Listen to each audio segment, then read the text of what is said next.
Hello, good morning student.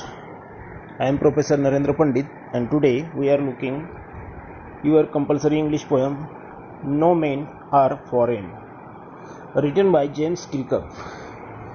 James Kirkup, इनका जो full name है जेम्स फॉकनर किर्कुप, जिनका जन्म 1918 में और मृत्यु 2009 में हुई थी. He was a prolific translator, writer of poetry and travelogues. He wrote several books that include 6 volumes of autobiography, novels and plays. Many of his books recalled his childhood days in the Northeast. He also translated numerous books by French authors and a number by Japanese poets. देखो, इनका जो background रह चुका है बहुत ही अच्छा रह चुका है. ये बहुत बड़े एक ट्रांसलेटर एज उभरे है. उसके बाद इन्होंने बहुत सारे पोएट्रीज और बहुत सारे प्रवास वर्णन लिखे हैं. उनके साथ साथ उनके 6 वॉल्यूम्स है जो उनके ऑटोबायोग्राफी पे है, आत्मचरित्र पे है. उसके बावजूद भी उन्होंने बहुत सारे नॉवेल्स और प्लेज लिखे हैं. इनके पोएम्स ज़्यादातर उनका चाइल्डहुड डेज, उनका जो बचपन है, बचपन के दिन, उस पर बहुत सारे डिपेंड है. तो नॉर्थ ईस्ट में उनका जन्म हुआ है. He also translated numbers books by French authors and numbers of by the Japanese poets. French authors के बहुत सारे बुक्स को उन्होंने ट्रांसलेट किया है. उसके बाद जापानीज पोएट्स को भी उन्होंने ट्रांसलेट किया है. ही वॉज द फर्स्ट जॉर्जी poetry form follow from 1950s to 1952 at Leeds University. Leeds University के जो कुछ भी जो पोएट्स हैं उनको जॉर्जी पोएट्री जो कहा जाता है उनको फॉलो किया है इन्होंने 1950 से 1952 तक. So making him the first resident university poet in the United kingdom. Resident university poet उनको पहले पोएट बनाते हैं इनको. He became a fellow of the Royal Society of Literature in 1962. Kirkup received the Atlantic Award for Literature from the Rockefeller Foundations.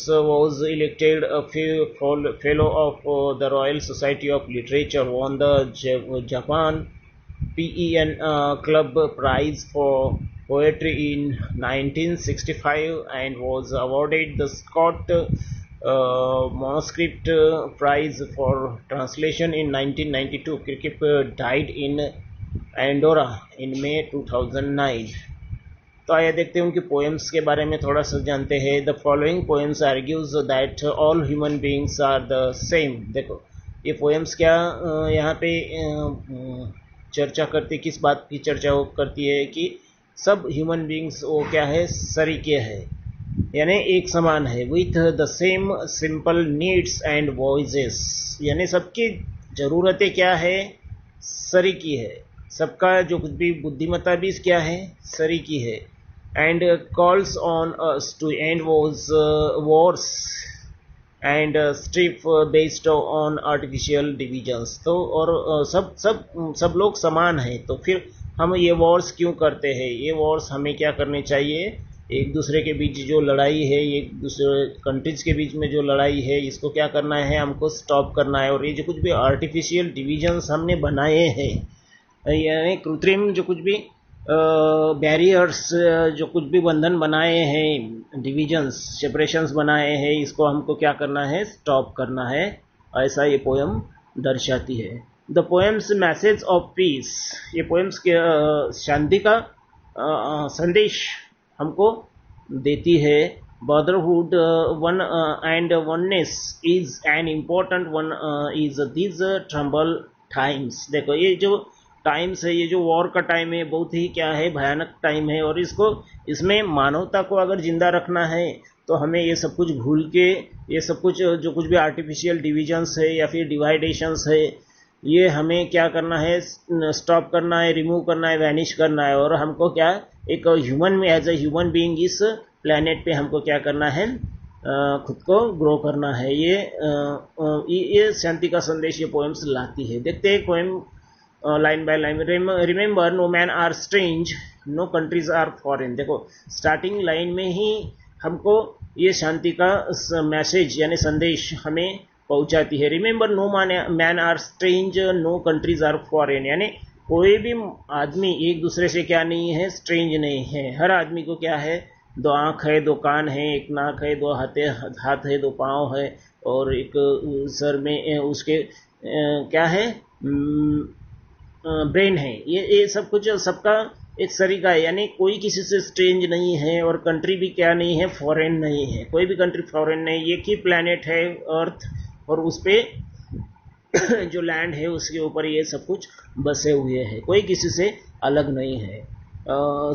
Beneath all uniforms, देखो a single body breathe, देखो यानी हर beneath ये uniform है, सबके ऊपर जो कुछ भी यूनिफॉर्म है ये सिर्फ अलग अलग है, मगर उसमें जो बॉडी है उसका ब्रीथ जो है वो हवा क्या है, वो हवा इस पृथ्वी पे जो कुछ भी प्लैनेट है उसके ऊपर की ये ब्रीथ सब लोग लेते हैं। इसमें ऐसा नहीं है कि अमेरिकन पीपल्स के लिए अलग से हवा बहती है, उसका वो नाइट्रोजन लेते हैं, और जापानीज लोग वो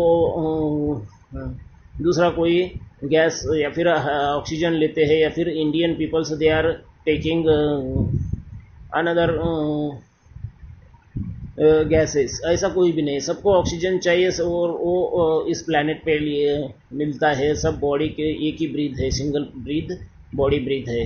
देखो like ours the hands our brothers walk upon, lands our brothers walk upon, हर किसी को इस लैंड पे चलने का हक है। हमने इस पे आर्टिफिशियल बैरियर लगाए हैं कि ये बॉर्डर्स पाकिस्तान की है, ये बॉर्डर्स चीन चाइना का वॉल है, इसको क्रॉस करके नहीं आ सकते, ये सब कुछ हमारा किया धरा है। So they too aware of sun and air and water, देखो यानी सबको क्या है, सन एक, देखो सन क्या है कि सबको क्या देता है, सनशाइन देता है, और वाटर क्या है, सबके लिए पानी एक तरीका है। नदियाँ बहती है, नदी का बहता हुआ पानी एक राज्य से दूसरे राज्य में आता है, एक गांव में से दूसरे गांव में जाता है, या फिर एक देश से एक कंट्री से दूसरे कंट्री में जाता है, उसके लिए कोई बैरियर्स नहीं होती है, या फिर हवा को बहने से कोई नहीं रोक सकता। Sow and feed by peaceful harvest by wars long winter severed, देखो देयर हैंड्स आर आवर्स, सबके हैंड्स क्या है, आवर्स, यानी सब मिलजुल कर रहना चाहिए इस प्लैनेट पे। And there lines we read a labour not different from our own, so remember they have eyes like ours that wake, देखो उनको भी हमारे शरीर के हाथ है, वो भी हमारे शरीर के हाथ से सामान उठाते हैं, चीज़ें उठाते हैं, काम करते हैं, सेकेंड करते हैं, एक दूसरे को मिलते हैं, ये सब कुछ शरीर का ही है। और उसके साथ साथ ये जो आईज है वो भी एक तरीके, उनको भी जीने का हक है, उनको भी वेकअप करने का हक है। हमें इसमें कोई डिस्क्रिमिनेशंस या फिर डिवाइडेशंस नहीं चाहिए। और स्लीप, वो वेकअप भी करते हैं, उनके भी आंख खुलते हैं, या फिर सोने के लिए उनका यूज़ होता है, देखने के लिए उनका यूज़ होता है। And strength that can be won by love in every land is common life, यानी सब लैंड पे, सब भूमि पे कॉमन लाइफ जीने का हक सबको चाहिए। किसी को किसी बर्डन के नीचे जीना है, या फिर किसी के स्लेवरी के नीचे जीने का कोई बंधन नहीं है। That all can recognise and understand, सब ये जानते हैं, सब लोग ये जानते हैं कि ह्यूमन बीइंग क्या है, इस प्लैनेट पे एक टेनेंट की तरह है, एक दिन उसको ये प्लैनेट छोड़ के जाना है। फिर भी ये क्यों इस तरह से जीते हैं, क्यों एक दूसरे पे हावी होते हैं, या फिर क्यों एक दूसरे पे खुद का हक जताने में लगे रहते हैं, ये किसी को भी पता नहीं। Let us remember whenever we are told to hate our brothers, देखो हम क्या करते हैं, अपने सगे भाई को भी हम क्या करते हैं, हेट करने लगते हैं। When it is ourselves, देखो ये हमारे ह्यूमन नेचर है, ह्यूमन टेंडेंसी है कि हम एक दूसरे के साथ अच्छे व्यवहार नहीं करते, एक दूसरे का अच्छा किसी को देखा नहीं जाता, ऐसा नहीं करना चाहिए ह्यूमन बीइंग को। That we shall dispossess betray condemn, देखो remember we who take arms against each others, देखो तो हमें क्या करना है, एक दूसरे के लिए हाथ फैलाने हैं, बाहें फैलाने हैं, एक दूसरे को गले लगाना है। ये हम छोड़ के हम क्या करते हैं एक दूसरे को कंडेम करते हैं, यानी डिसलाइक करते हैं, डिस्पोज करते हैं, बिट्रे करते हैं एक दूसरे को। ये नहीं करना चाहिए हमको। भाई भाई को क्या करता है, दुश्मन बनता है, ये ऐसा नहीं होना चाहिए।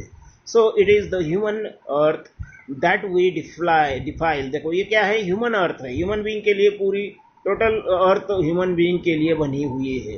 तो इसमें हमें डिवाइडेशन नहीं होने चाहिए, डिफाइल ये करना है हमको इसको। So our hells of fire and the dust outage to innocence, देखो, of our ear that is everywhere our own. देखो यहाँ पे जो बह रही है हवा, हर जगह पे हवा बह रही है, वो हमारे लिए है। ये फायर भी हमारे लिए, ये डस्ट हमारे लिए, ये सब कुछ इनोसेंस है, इनको कोई पता नहीं है।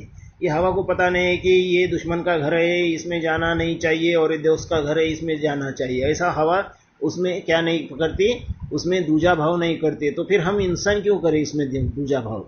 Remember no man are foreign and no countries are strange. और लास्ट में वो वही इनिशियल लाइन यहाँ पे दोहराते हैं कि याद रखना है हमको कि कोई भी मैन क्या नहीं है, फॉरेनर नहीं है, यानी परका नहीं है, पराया नहीं है, सब अपने ही है। And no countries are strange, और कोई भी कंट्रीज यहाँ पे क्या नहीं है, स्ट्रेंज नहीं है। पहले स्टार्टिंग लाइन में उन्होंने कहा था कि no man are strange, no countries are foreign. यहाँ पे उन्होंने कहा है कि no man are foreign and no countries are strange. देखो कितना डिफरेंस यहाँ पे उन्होंने हमें बताया है, किस तरह से ह्यूमन क्वालिटीज हमें होनी चाहिए, किस तरह से हमें ये आर्टिफिशियल लुक हमें दिखाना नहीं है। सब कुछ भी हमें इमोशनल अटैचमेंट सबके साथ रहनी चाहिए, प्रोफेशनल रहना है, मगर वो जितने का उतना हमें प्रोफेशनल रहना है। और लास्टली हमको क्या करना है, सबको एक्सेप्ट करके ही चलना है। ये संदेश इस पोएम में इन्होंने दिया है। थैंक